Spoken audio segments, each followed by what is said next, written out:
What's up, guys? Welcome to Daily Dose of Reddit. This is your host, Zach, and today's subreddit is r/TalesFromRetail. This story is called Broken Lock Nightmare. Hey everyone! This story is about the most unfortunate of nights working retail that I have ever had. To start off my story, I need to give a bit of background info. For about 2 years, from the ages of 15 to 17, I worked at a local grocery store at the checkout line. I really hated the job, but I needed the money, so I pushed through it. Although I rarely remembered anyone I served during my time there. There were a few notable customers that everyone that worked in the store was aware of. They all did one thing in common. They'd come into the store 5 to 10 minutes before closing and take their time shopping for groceries, forcing you to work past closing to wait for them. Here's a few characters that'll be relevant to the story. Names have been changed. Annoying customer 1. More of an inconvenience than anything. She was annoying but not rude. She'd come before closing and always refused to cart, opting into carrying everything instead and complaining about the wait. Annoying customer 2. Very rude customer. She'd always come in right before closing, as well as have a bunch of coupons to sort out. She'd always hold back the line and cause a fuss. Karen, the worst of the worst. She was the customer most notorious of making you stay late, chewing you out, and dumping buckets of coupons onto the register upon checkout. Manager. One of my favorite managers was on that night. She was very polite and wasn't afraid to stick up for employees. Other characters I met during this particular night. Annoying man, annoying woman. In short, this particular night had a series of miserable events, all happening within a span of 10 minutes. The store I worked at closed at 10 o'clock. I was the closer that night. It was just me and the manager there, and as 9:30 rolled up, I was anxious to get out of there and go home. Everything was going completely fine until I saw the familiar face of annoying customer 1 walk in the door. I rolled my eyes to myself as I imagined having to stay a few minutes late to deal with her. However, my night was far from done. On cue, annoying customer 2 walked in from the other side of the store. At this point, I knew I was in for a miserable night, especially when she yelled, "I'm here!" from across the store. Just when I thought the night couldn't get any worse, in walks Karen. At this point, I thought I was going insane. The 3 most horrible customers all walked in within 1 minute of each other, and I knew I wouldn't be done in the 30 minutes until closing. 10 o'clock rolls around, and as I suspected, Karen, annoying customer 1, and annoying customer 2 had yet to show up in line. At about 10:10, my manager made an announcement that everyone needed to bring their items to the register as we were officially closed. Finally, annoying customer 1 walked in line at about 10:15. She complained about her bag being too heavy and used all her coupons, but I took care of her relatively easily. I wait another 5 minutes, and in walks Karen, annoying customer 2, and 2 other customers into the line, annoying man and annoying woman. I take care of Karen first, who pulls out her usual bag of plastic bags full of coupons, spare change, and rubber bands. She gives me about 10 coupons to ring up. I check her out, and she doesn't have quite enough money on her. She then goes register to register, grabbing the chain from the take-a-penny cup on each register. She finally gets within $1 when I tell her that she's fine. She then stands and watches me bag her groceries, yelling at me to triple bag everything. She only had a few items, and it somehow nearly took her an hour to pick out all of them. Next up was annoying customer 2. She also pulled out her coupons, then gave me a hard time for having such a long line and being understaffed. At this point, manager was working with me and we were bagging the groceries together. We checked annoying customer out, then we're left with annoying man and annoying woman. Annoying man went first, and I checked him out rather incident-free. He comes back later in the story. At this time, I hear a banging on the window and a woman, presumably a friend of annoying woman, is pounding on the window, seeming to be yelling, "What the hell is taking so long?" My manager and I both ignored her and started taking care of annoying woman. All she was buying was a gift card, and no matter what I did, it would not scan. After trying everything possible, my manager said she'd take care of it at the service desk and told me to go home. All this time, annoying woman was yelling at me about how late it was. and how bad our service is for the gift card not working. Finally, I'm able to check out at around 10:40. I walk over to the door, and Annoying Man is still standing by it. Apparently, because it was so late, the doors had auto-locked and Annoying Man couldn't get the door open. This is usually an easy fix, and the door unlocks easily, but Annoying Man had screwed around with the door and now I couldn't get it open either. After trying to get the door open for about 5 minutes, I go and get my manager, who's still taking on Annoying Woman. My manager comes over and she can't get the door open either. Apparently, Annoying Man had broken the lock by trying to force it open so hard. Now, it's me, my manager, and Annoying Man and Woman all locked at the door. Both customers are yelling at us about our poor customer service and how dangerous it is for the door to lock. After another 5 to 10 minutes of messing around with the lock, me and manager are finally able to get the door open despite the broken lock. I left the store that night at about 10:55. That is possibly the most annoying thing about having a job that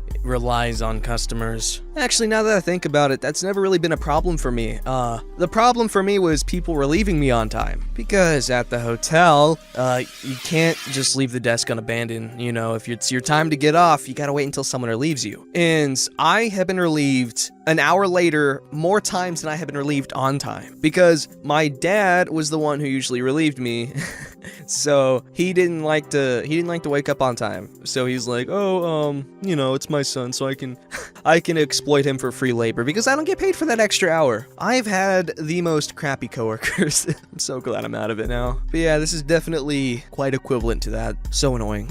This story's called That Time a Man Loaded Up 2 60-gallon garbage bags with $25,000 worth of electronics. First, some context. I work in an outdoor lifestyle store. Most of our stuff is expensive, and at the store level, we have no authority to stop shoplifters, and corporate stays mostly silent on the subject as well. The policies have never changed. We have tons of little pieces that are worth a lot of money, and people mainly prey on those. This was our first encounter at our store of someone trying to run a scheme of this size. This took place on an evening, not too long before close on a Sunday. Sunday shifts are notoriously slow, and therefore we had a skeleton crew and were all preoccupied with closing duties and customers. I was up front on the floor with coworker 2 in clothing, while manager was in back preparing to close drawers and coworker 1 was beginning trash. At the time, I was helping a lady who was an interesting character try on all these different outfits. She wanted my opinion on every single one, which I usually enjoy helping with, but I had a list of things I needed to do to get the store ready to close. Looking back, it was almost like she was keeping my attention for a reason. After a while, I managed to break away and head to the back to have a snack. That's when I enter the office and see coworker 1 talking to manager, and both of them are staring at the cameras. I'm like, hey, what's up? And coworker 1 starts telling me how he was trying to do bathroom trash, but there was this giant man who was acting weird in the men's room. He kept coming in and out of the bathroom, and when he saw coworker 1, he was like, hey, I have hemorrhoids, can you go get me some paper towels? And obviously this was an extremely weird request, like he just wanted to send coworker 1 away to buy a little more time. Coworker 1 brings him paper towels anyways, and the man keeps doing the same thing, walking back and forth between the bathroom and the first aisle. Coworker 1 looks around the corner to the first aisle, and behold, there are 2 giant black trash bags filled with the most expensive electronics we have. He quickly comes back to the office and tells me and manager, and we are all shocked. These electronics are kept in a cage around the corner from the office, and when we look at the lock, we see it is completely missing. Giant Man was wearing huge baggy sweatpants, so he could have easily had bolt cutters down them. Side note, we neither sell or have store-use bolt cutters or giant black trash bags, so Giant Man came in here on a mission. Now, I'm starting to freak out because I can remember a while back when we were sent an email with someone who looked like Giant Man's mugshot, saying how he went into another store, broke locks off, and ran out with the merchandise. He also told one of the employees there that he was strapped, so I was like, oh boy, so glad this is happening right now. Since I was up front helping the lady in clothing, I had no idea how long this had been going on for, and so manager decided it was time to step in. In the eyes of corporate, I don't even know if it was allowed for him to say anything, honestly, but thank God he did. Giant Man is standing in the aisle when manager walks up, looks in the bag, and says, so, what are we doing with these? Giant Man is sputtering and he says, I'm gonna return them. Manager was like, okay then, you have a receipt? Let's bring them up front. That was when Giant Man knew it was time to go, and he was just standing there, sweating. Another side note, I am pretty positive that this was the same man we were sent in the email, and in that case, he would have just gotten released from prison after a few years in, which would explain why he's sweating so bad, thinking his plan is foiled and the cops are probably on their way, if not already here. Our fearless leader, Manager, then said, you have two options. You can either leave right now, or I'm going to call the cops. Giant Man breaks character and he's like, okay, thank you, all while still sweating profusely. He quickly makes his way to the front of the store and leaves, going down the back alley to where his getaway car was most definitely waiting for him to bolt out the fire exit with the bags. We are all standing there in shock, and so we called the store manager and told him what happened, all while dragging these giant bags to the back office. Giant Man was so huge though that there was no doubt in my mind he could have just picked them up and just bolted with them. We later find out that Giant Man also cut the lock off the back loading door, so maybe he was just going to hide the bags and then come back at night, which isn't really a better idea than just making a bolt for it out the doors. Either way, the cops weren't called till the next day, and we got an email from our district manager thanking us for being observant and stopping him, even though I wonder how many policies we broke by even talking to him and asking him to leave. We may have even broken a policy by not immediately calling the police. Who knows? Because these important things are never clarified. In hindsight, I wish I would have asked coworker 2 if the lady I had spent so much time helping in clothing had actually bought anything, cause then I feel like I would have known if she was in on it by keeping me distracted. I hope I explained this all well enough. If you have any questions, feel free to leave them below. Thanks for reading! Okay, wow, our justice system is so bad at rehabilitating. That guy just got out of prison and he's already trying to steal stuff. Goodness gracious.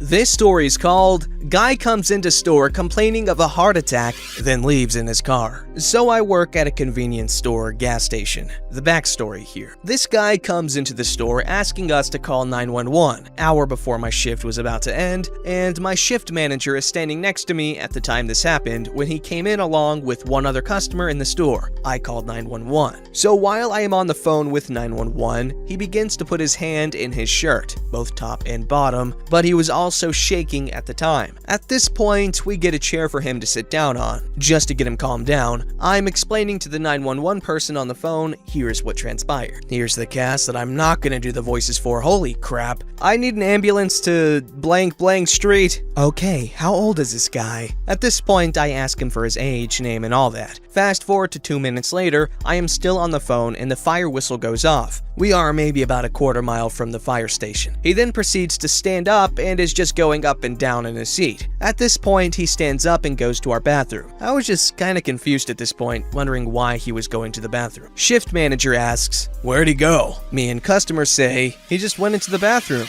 At this point, we are walking toward the bathroom thinking he was trying to do something to our bathroom or even trying to flush something he shouldn't have. He then proceeds out the bathroom and sits on the chair. At this point, heart attack guy is just continuously going up and down in the chair. The 911 operator then asked me if he had been at another gas station down the road, 10 minutes down, and I asked him if he had been there and said yes, but did nothing for me. So now me and shift manager are confused on why he didn't stay there. At this point, I get off the phone with the 911 operator. He asks me if they are coming. Me, shift manager, and customer are assuring him they are coming as fast as they can. He then asked me to call the 911 operator back and tell him he was getting worse, but to me, he wasn't in my opinion. About 2 minutes later, the ambulance, I passed their barracks on my way down to where I work, finally show up. And about 30 seconds later, the fire engine, mostly a pickup truck, shows up. I then have the EMTs take over from there. Here is the conversation I overheard. Some of it may not be correct. EMT 1 says, "Hey, heart attack guy." EMT 2 says, "We know who you are. We aren't gonna keep running around. You were at this place earlier, now you're here. You're going to the hospital." "But I need to go to..." Redacted. "Well, that's not an option, bud. You're going to the other hospital, way on the other side of where he wanted to go. Spoiler alert, he actually went to this hospital 3 times before the same day and checked himself out. No, I'm not going to that hospital. He then gets up and walks out the door. Hey man, you're not gonna do this again. We told you this before, you're not going to the other hospital. Heart attack guy gets into what appeared to be a black car and proceeded to street, nearly hitting me and the sidewalk and other customers near the pumps. He drives onto the street, nearly hitting another car, running over the curb and having some trouble driving. We can't stop anybody from leaving, and then drives off into the wind. After about 2 minutes, one of our police officers show up. It's property police. They are allowed to pull over people on the road, but they don't like to do that. And in the midst of all this, comes over and asks if I called 911. I told him yes, then EMT 1 and EMT 2 proceeded to tell us he isn't who he is, and gave us a non-real name and not correct age. At this point, I am flabbergasted on all the trouble this has gone through. I tell you, some people just don't learn. Indeed, I agree with that last statement, because why do so many people need to put so many freaking acronyms in their story? It's so hard to keep track of, man. Don't forget to like, subscribe, and hit that bell to never miss an episode.